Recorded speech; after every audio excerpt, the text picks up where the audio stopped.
Aujourd'hui, je vais vous montrer mon espace de travail minimaliste à la maison et comment certains changements m'assurent d'être le plus productif possible. Bienvenue dans cette nouvelle vidéo. Pour ceux qui sont nouveaux sur la chaîne et qui ne me connaissent pas, je m'appelle Sébastien, j'ai 26 ans et ça fait aujourd'hui 3 ans que je travaille en ligne. Je gère mon business e-commerce depuis n'importe où dans le monde du moment que j'ai une connexion Internet. J'ai l'habitude de travailler dans un espace de coworking, mais cette année est un peu différente. Que vous soyez entrepreneur ou salarié, le challenge reste le même. Cette année, il faut trouver des moyens de rester productif quand on bosse depuis la maison ou depuis un Airbnb, sans pour autant sacrifier sa qualité de vie et son confort. Et votre setup, la manière dont vous agencez les éléments ainsi que quelques petits détails peuvent vraiment tout changer. Sur YouTube, on voit souvent des setups incroyables et des influenceurs qui se sont créés des espaces de travail complètement fous au fil des années. Cependant, ce genre de setup coûte non seulement très cher, mais c'est aussi assez irréaliste si vous êtes en télétravail de façon temporaire ou si vous comptez voyager et profiter de votre liberté. Dans cette vidéo, je vais vous montrer le setup que j'utilise personnellement pour gérer mes business en ligne depuis n'importe où dans le monde, que ce soit depuis un espace de coworking, que ce soit depuis le salon de mon Airbnb ou encore un café. C'est un setup qui ne vous coûtera pas des milliers d'euros ou même des centaines d'euros à mettre en place et pourtant qui est largement suffisant pour vous donner le confort et la productivité dont vous avez besoin.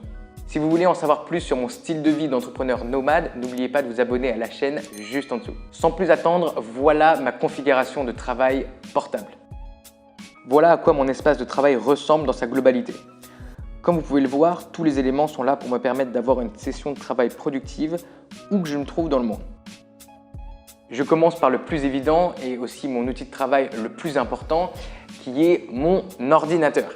En étant fiable, puissant et aussi très léger, le MacBook Air d'Apple me convient très bien.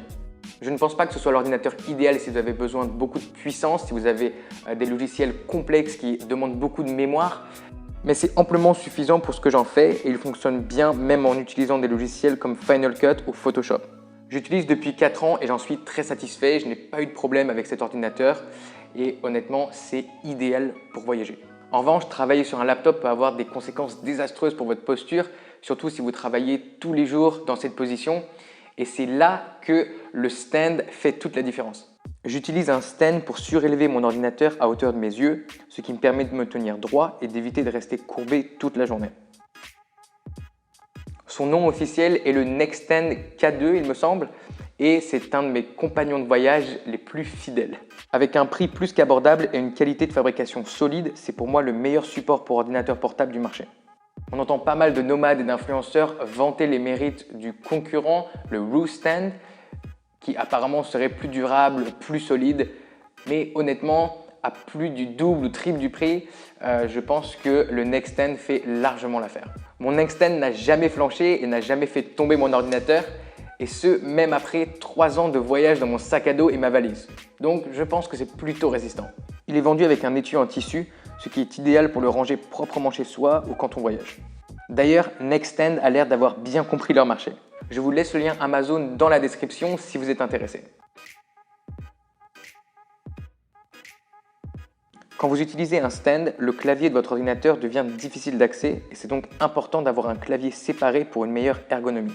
J'utilise l'ancienne version du clavier Mac que je trouve très agréable à utiliser et bon, c'est dans l'esprit Apple niveau design avec l'aluminium et ça va bien avec mon MacBook Air.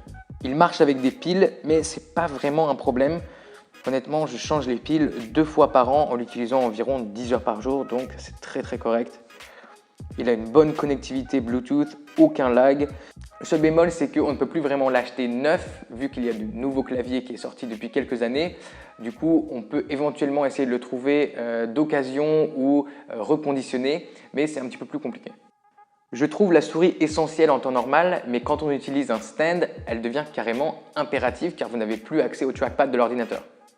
Je n'ai pas de recommandation particulière, j'ai acheté la mienne sur Amazon pour un prix défiant toute concurrence. Et après plusieurs années de bons et loyaux services, je vais réinvestir dans la même. Elle est légère, précise, mais économe en énergie, contrairement à la souris d'Apple qui, elle, est très gourmande, en plus d'être plus lourde et de coûter 100 €. Si vous voulez la même, je vous laisse le lien Amazon dans la description de cette vidéo. Le seul inconvénient de celle-là est qu'il faudra brancher un récepteur USB, ce qui occupe un port USB. Mais bon, c'est pas très méchant. Si besoin, vous pouvez utiliser une extension de port USB comme celui-ci pour connecter plusieurs appareils, y compris votre souris. Après la souris vient le tapis de souris. Personnellement, je préfère utiliser un tapis de souris car je pense que ça rend l'utilisation plus agréable. Alors vous pourriez penser que ce tapis de souris est complètement lambda et pourtant non. Vous pouvez voir que dessus il y a marqué Cohub Tropical Coworking. Donc ça représente en fait un espace de coworking sur l'île de Koh Lanta en Thaïlande, depuis lequel j'ai travaillé quand je bossais sur mon premier business e-commerce. Donc ça me rappelle tous les jours mes débuts dans le business en ligne, les galères un petit peu du début et surtout l'esprit voyage et les superbes plages d'Asie du Sud-Est. Un autre accessoire qui m'est indispensable pour pouvoir rentrer dans mon flow et rester concentré est un casque audio qui m'isole du monde extérieur. J'ai acheté celui-ci il y a quelques années.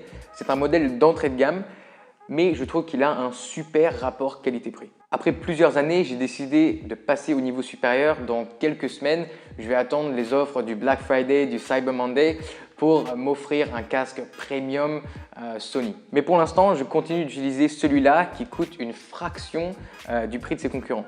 Donc ce casque a une bonne connexion Bluetooth, une qualité de son qui est correcte, une isolation plus que suffisante à mon goût et il est confortable pour quelques heures d'utilisation à la fois.